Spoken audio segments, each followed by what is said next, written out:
Hello, welcome to the channel. So this is a 1995 Range Rover Classic I just purchased. It was local and it was down the road. It wasn't for sale. I just happened to be passing by and the was got speaking, and here we are. I was after a Classic anyway. So this is a 1995 soft dash, and in this video we're going to see if we can get it to start, because unfortunately I've had to voice over this whole video because it is absolutely blowing a hoolie and the storm's coming, so I need to get it out into the garage. But just before I start with this video, this car and the father-in-law, we are going to do a road trip to do the Scottish 500. And if you don't know what the Scottish 500 is, have a look, because it's meant to be absolutely beautiful. So this car's got to do around 2,500 miles. He's going to take a Mark II Cavalier and off in May, June time 2025. So we've got 9 months to get this car ready, and bearing in mind, you know, I have a full-time job, so this will be in the evenings and weekends. So anyone who does that kind of thing, you know what sort of time restraints you're up against. But let's have a look around this car. As you can see, it's completely ruined. It's rusted out. The seals are rusty. Well, just makeup, as you can see.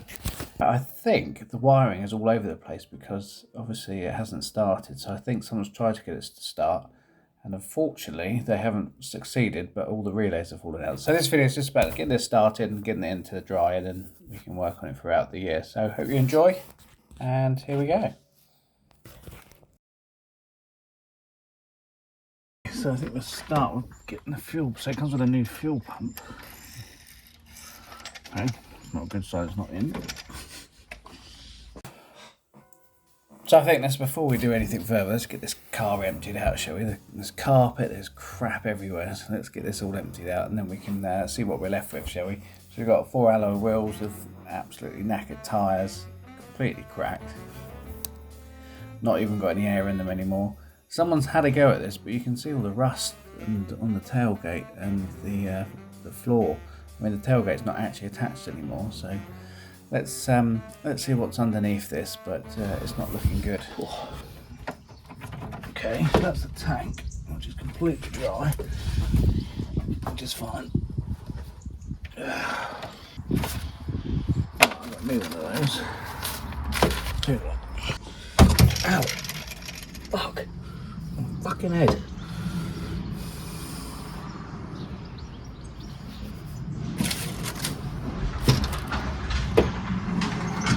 So that's feed, okay. That's feed. Let's get this out of the way. So the tank looks quite new actually. Right, let's shove that in for now.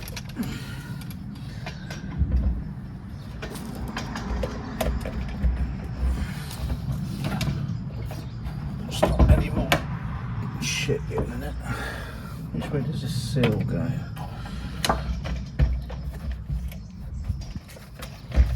Going that way around? I think it does. Yeah, I think it does.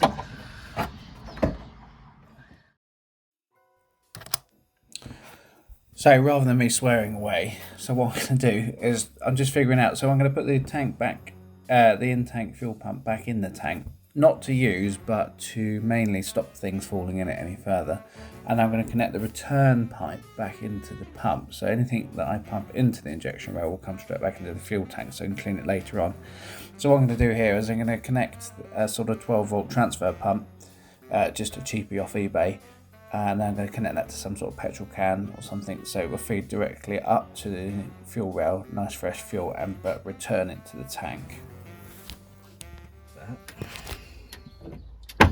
So the fuel, you can see the fuel return is connected to the tank, because the tank's got to be cleaned, so I can't use it, but whatever fuel comes back in, go in the tank for now. And I'm going to hook up this 12-volt inline fuel pump. Let's see if we can get it to work. Right, so we've got a fuel pump that works. I'm going to bring the tank over and maybe put it straight into a little jar of some kind. So we've got not too much fuel exposed. There's no wires anywhere near that, so that should be fine. Remember, this is just very temporary. Then at the front here, I have checked the oil. There is oil in it. HT leads are connected. This is clean inside, looks grubby on the outside, but it's clean on the inside, so just for starting purposes that will be fine. Let's I haven't got a battery to fit, so I'm just going to hook up some jump leads for now. Well, nothing's caught fire, so that's a good sign. I hear the fuel pump running now, so we'll just disconnect that. What else have we got? We've got brake fluid. It's going to be completely ruined. Probably no coolant, I'd imagine.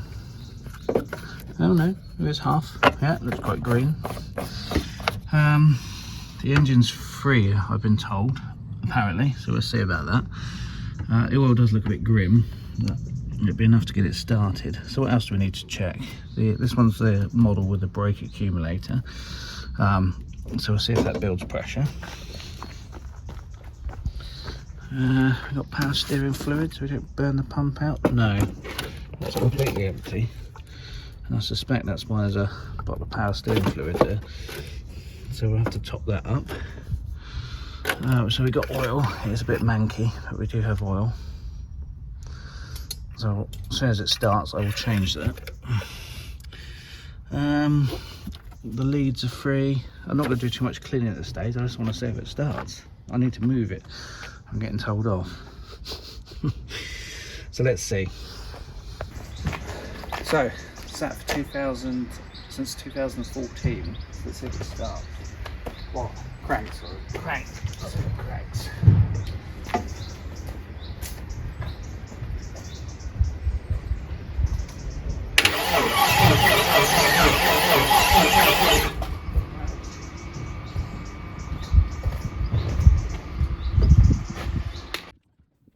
So I know it cranks, that's excellent news. So while we just do that, I haven't got much fuel, so I'm going to pump up the tyres very quickly because some of them are flat before we move it into the garage. So just get on with that quickly. Let's see if it should start. So what we're going to do, we've got oil, we've got fuel. I'm not sure that little pump's going to be enough pressure, but we'll see. Let's see.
Alright, by this stage you've probably gathered there's a slight popping noise, and every time I try and accelerate or put the foot on the accelerator pedal, it pops. So I suspect the timing's out slightly. Either that, or there's maybe a sticky injector, maybe, or maybe the 12-volt fuel sender I've got is not producing enough fuel pressure. But let's break out the WD-40. I haven't got any easy start, and I haven't got a timing gun with me to check. So let's see if this works. I always find WD-40 is always quite good for getting the car to start. So here we go.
Alright, well it runs, so that's a good sign. It doesn't sound that great, but the tappets have slowly quietened down, which is good, and the alternator's making a horrendous noise. But anyway, it runs, and I think it's slowly dying because I think the fuel pressure is dropping off from the transfer pumps, not building enough pressure to build it up. So that's why it starts and then sort of drops off. But it doesn't really matter. All I need it to do is move from here under its own stick into the garage so I can begin to work on it and get the engine stripped out. Here we go. So I'm going to have to bodge it up and get the battery on the bonnet and see how we go from there.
Alright, so we're going to wrap the video up there, and it runs, it's driven into the garage. I don't know if you heard at the end then, it suddenly dumped a load of fuel into the injectors and then it suddenly picked up. I mean, it jumped from 800 RPM to 2000 and then it drove into the garage wall with no brakes.